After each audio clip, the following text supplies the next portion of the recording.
Hey guys, welcome to Entertainment Talk Nation. This is Rob. This video, we will be doing the review for Kong after a gazillion requests and a gazillion messages later. Bear with me, I'm a bit under the weather, so if I sound funny, that's the reason why I have a cold. So let's get into the trailer. Well, actually, before I get into that, yeah, so when these things happen, guys, just so you know, I do catch them. I catch them right away. I catch them as soon as I can, even if I'm at work. I usually have Facebook up on my phone, and I'll check messages, and I'll check notifications. So when trailers drop, I see them right away. Even if I'm at work, usually if I go on my break, I'll sit in my car and I'll play it on my phone to watch it. So, you can rest assured that if something drops, I have seen it, and I always will do the review when I can, the first chance I get, after all other priorities are taken care of. So please, you don't have to message me 100 times. You don't have to drop messages in the comment section of other videos. I will get to it. You just need to be patient, okay? That's my only request. With that said, I thought this was a very, very good trailer. The one thing I loved immediately was the music. I loved how the music started and how it built up towards the end of the trailer. I thought that was phenomenal. I thought the mysticism behind the trailer was really good as well. We got to see Kong, but we didn't really get to see Kong. And I know there's a lot of buzz right now talking about him standing upright. Will there be any Godzilla indications in the movie and things like that? And I'm going to get into that in a second. But I thought the trailer was great. I thought it was well done. I also found it particularly interesting that in the trailer, even though Tom Hiddleston is the star of the movie, at least that's what we've been led to believe at this point, we didn't get to see very much of him. In fact, I don't even think we remember seeing him talking. We got a lot of Samuel L. Jackson talking. We got some John Goodman. We did see Tom Hiddleston. We did see Brie Larson and other characters. But I like the way it looks. I like the fact that, we didn't see a lot of the island, but we got to see portions of it that it looks like it's a big, huge island. It just looks like, you had that one portion of the trailer where it's like open plain, and we see King Kong in plain sight as helicopters approach him. Then we see a very, congested jungle scene, and you got the little mosquito flying and the soldiers walking through. So I'm very excited to see what the island's all about. I hope we get to see a good portion of it. But the trailer was phenomenal. It was great. The music was just great. I really love the music. The music is the part of the trailer that I have to say is probably my favorite part, to be honest. Now let's talk about Kong. So Kong obviously is humongous. I do believe that he's bigger than 100 feet. That might have been a misquote from, I believe it was the director that was talking about his height. Or maybe he meant, in meters or something like that. Unless he is 100 feet and that's, as big as it looks. I don't know. To me, he looks fairly big. He doesn't look Godzilla big. He looks like he would be up to the middle of Godzilla's chest, which in actuality, that's fine. I don't think he should be as big as Godzilla. I don't think he should be the same height. He should be a little bit shorter. I think there's going to be certain advantages to Kong being a little bit smaller and a little bit more niftier. Godzilla is very large, but he's also very slow. Not to mention, I don't think that fight's going to last very long when they do meet. I think there's going to be something else behind that. As far as him standing upright, I don't know what the gripe is about this. I've seen this a lot already, starting yesterday, shortly after the trailer up to this point. I don't know what the big deal is about this because, the inspiration for King Kong is a gorilla. And gorillas do stand upright. They can. I shouldn't say they do. They can stand upright. They just can't do it for a long period of time. So I don't think, just because we saw him standing upright for a total of 4 seconds on 2 separate scenes, I don't think that means that he's going to be standing upright throughout the whole movie. Now, if he does, I personally don't have a problem with that. One of the things you have to listen to in the trailer is they're referring to him as an ancient being, an ancient creature. They're going with that whole ancient stuff again, like they did with Godzilla and the Muto, and that's probably going to be one of the things that link the two movies together. So if he's an ancient creature, and let's say he's the first of obviously a long line of apes from his time all the way down to our current livelihood, then there may have been a race of gorillas of giant, enormous sizes that could walk upright during ancient time. So, we kind of gotta immerse ourselves in that idea or that story, because this is a fictional story. It is sci-fi. So I don't think we need a valid reason as to why he's standing upright. He's standing upright because he's an ancient creature and he fucking can.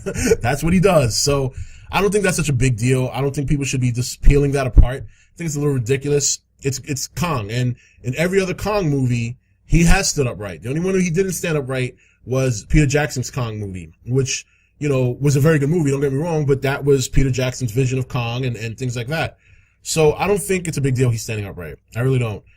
In terms of what we're going to get in relation to Godzilla in the movie, here's what I think we're going to get. In my honest viewpoint, that makes the most sense to me. So this is a Kong movie.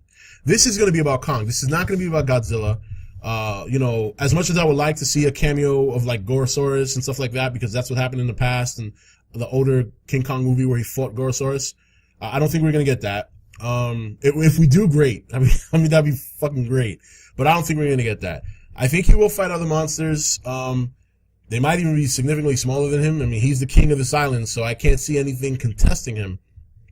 But I think what you'll get in the movie, first of all, your first Easter egg for Godzilla is going to be Monarch.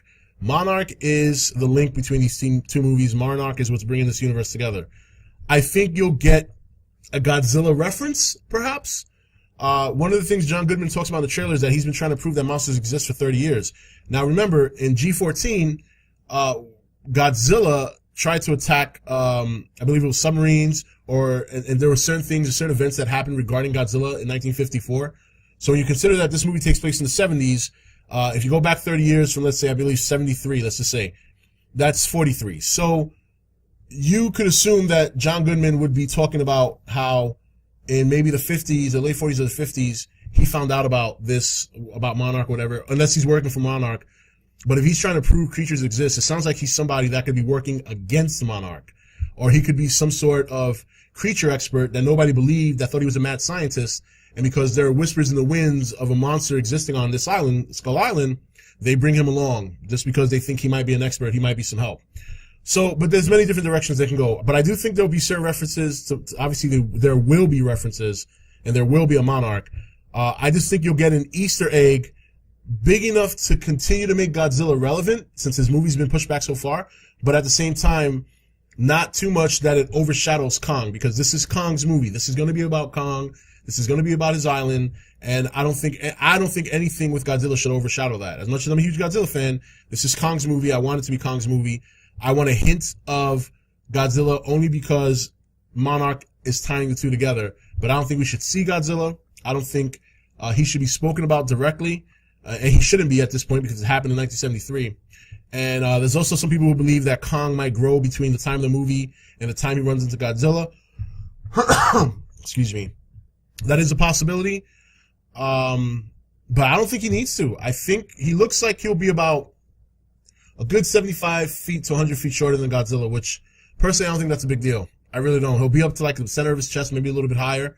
And I think that his speed will come into play if they fight.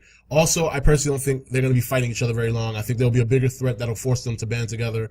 I don't think Toho or America or anyone for that matter want to put in a position which of the two is the better monster. So I think they'll just, take the political way out and make them band together. That's just my opinion. But anyway, overall, I thought it was a great trailer. I'm looking forward to the movie next March. It's going to be fantastic. And it'll definitely help. I believe it'll help make Godzilla relevant again in terms of people knowing what's coming in 2020. So, and then by then you'll be at 2017. We'll start seeing the Godzilla bus starting up hopefully late next year and then leading into Comic-Con 2018. So anyway, guys, that's it for this video. This is Rob signing off for ETN, where we don't do news, we just talk entertainment. Take it easy. Thank you for watching ETN. You can follow ETN on Facebook, Twitch or Twitter, or join the Nation Facebook page. Don't forget to click that subscribe button on your way out. You're watching ETN. Share and subscribe. Hey guys, welcome to Entertainment Talk Nation. This is Rob. This video, we will be doing the review for Kong after a gazillion requests and a gazillion messages later. Bear with me. I'm a bit under the weather, so if I sound funny, that's the reason why I have a cold. So let's get into the trailer. Well, actually, before I get into that, yeah, so when these things happen, guys, just so you know, I do catch them. I catch them right away. I catch them as soon as I can, even if I'm at work. I usually have Facebook up on my phone, and I'll check messages, and I'll check, notifications. So when trailers drop, I see them right away. Even if I'm at work, usually if I go on my break, I'll sit in my car, and I'll play it on my phone to watch it. So you can rest assured that if something drops, I have seen it, and I always will do the review when I can, the first chance I get, after all other priorities are taken care of. So please, You don't have to message me 100 times. You don't have to drop messages in the comment section of other videos. I will get to it. You just need to be patient, okay? That's my only request. With that said, I thought this was a very, very good trailer. The one thing I loved immediately was the music. I loved how the music started and how it built up towards the end of the trailer. I thought that was phenomenal. I thought the mysticism behind the trailer was really